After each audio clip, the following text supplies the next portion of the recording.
Hello, boys and girls, from me, Henry, and Nipper. Now, if you like tonight's video, hit the like button and ring the bell. Press subscribe. This means you will be the first to be notified every time that me, Henry, brings out a new video. And remember, it costs you nothing to subscribe. Now, are we snuggled in? Then we so shall begin. Tonight's story is called Rapunzel, about a little girl with very, very long hair. Once upon a time, there was once a man and a woman who had longed in vain, wished for a child. At length the woman hoped that God was about to grant her desire. These people had a little window at the back of their house from which a splendid garden could be seen, which was full of the most beautiful flowers and herbs. It was, however, surrounded by a high wall, and no one dared to go into it because it belonged to an enchantress who had great power and was dreaded by all the world. One day the woman was standing by this window and looking down into the garden when she saw a bed which was planted with the most beautiful lettuce. Rapunzel, and it looked so fresh and green that she longed for it. She quietly pined away and began to look pale and miserable. Then her husband was alarmed and asked, "What ails you, dear wife?" "Ah," she replied, "if I can eat some of that lettuce which is in the garden behind our house, I shall die." The man who loved her thought, "Sooner than let your wife die, bring her some of the lettuce yourself. Let it cost what it will." At twilight he clambered down over the wall into the garden of the enchantress, hastily clutched a handful of lettuce and took it to his wife. She at once made herself a salad of it and ate it very greedily. It tasted so good to her, so very good, that the next day she longed for it 3 times as much as she did before. If he was to have any rest, her husband was once more descend into the garden. In the gloom of the evening, therefore, he let himself down again.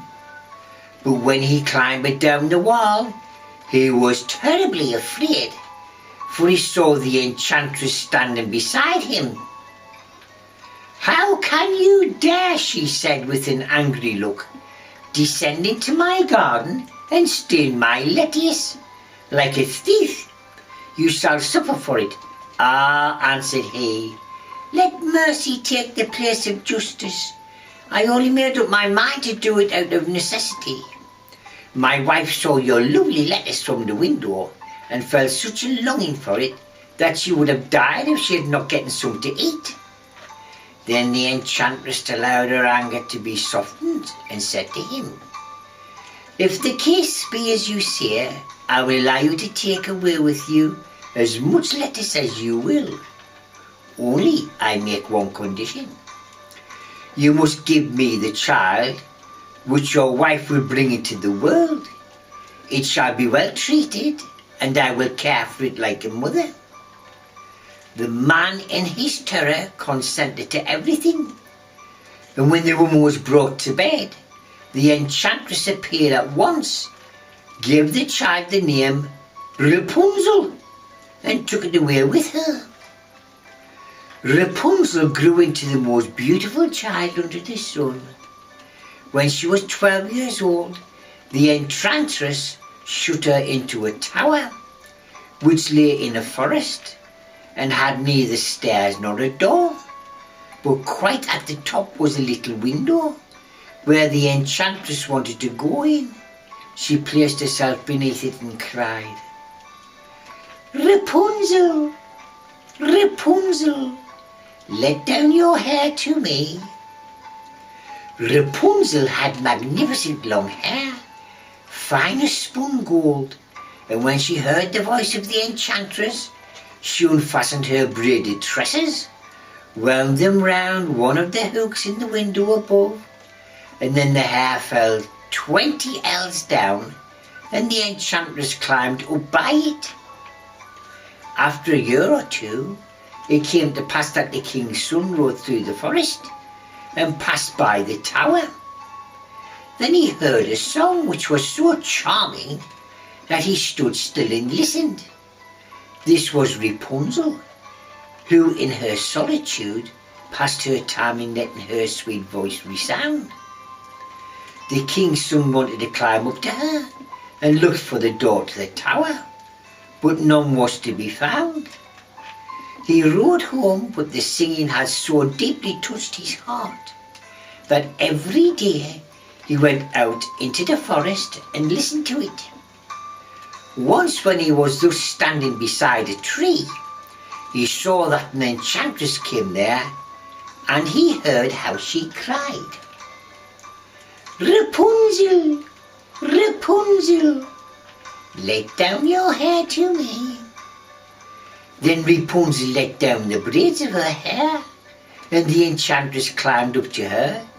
"If that is the ladder by which one mounts, I too will try my fortune," said he. And the next day, when it began to grow dark, he went to the tower and cried, "Rapunzel, Rapunzel, let down your hair to me." Immediately the hair fell down, and the king's son climbed up.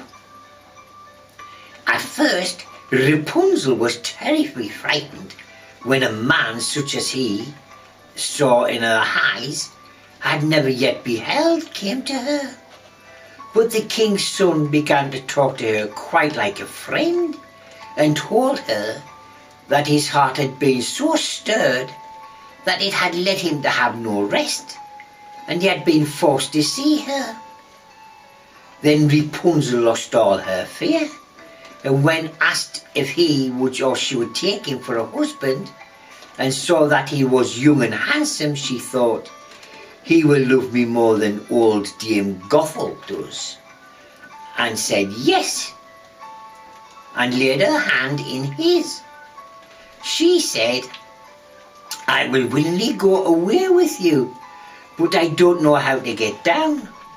Bring with you a skein of silk every time you come, and I will weave a ladder with it, and when that is ready I will descend, and you will take me on your horse."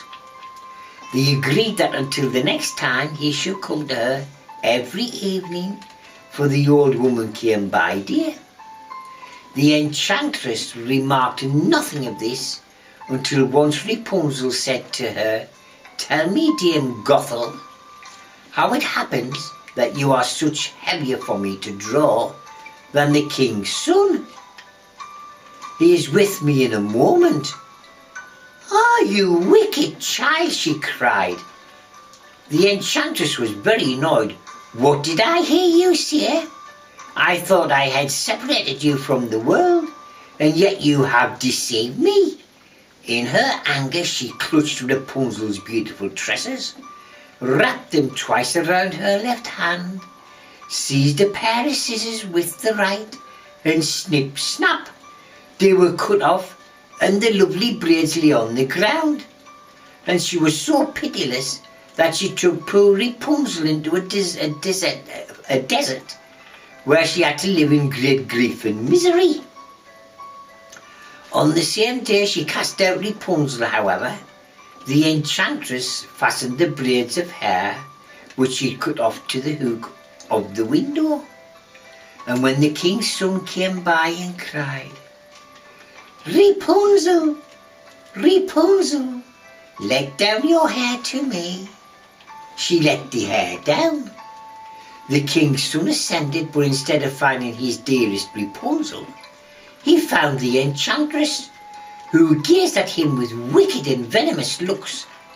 "Ah," she cried mockingly, "you would fetch your dearest, but the beautiful bird sits no longer singing in the nest.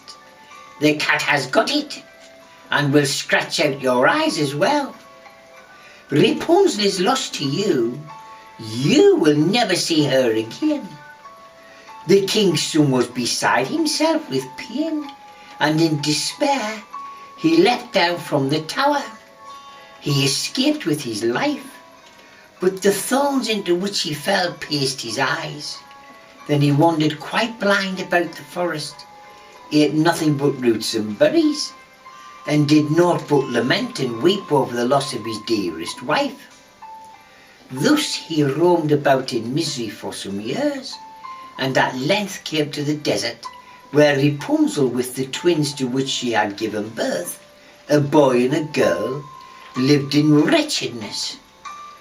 He heard a voice, and it seemed so familiar to him that he went towards it, and when he approached, Rapunzel knew him and fell out onto his neck and wept. Two of her tears wetted his eyes, and they grew clear again, and he could see with them as before. He led her to his kingdom, where he was joyfully received, and they lived for a long time afterwards, very happily content. Now, wasn't that a lovely story, children? Nighty-night, children. Nighty-night. Nighty-night.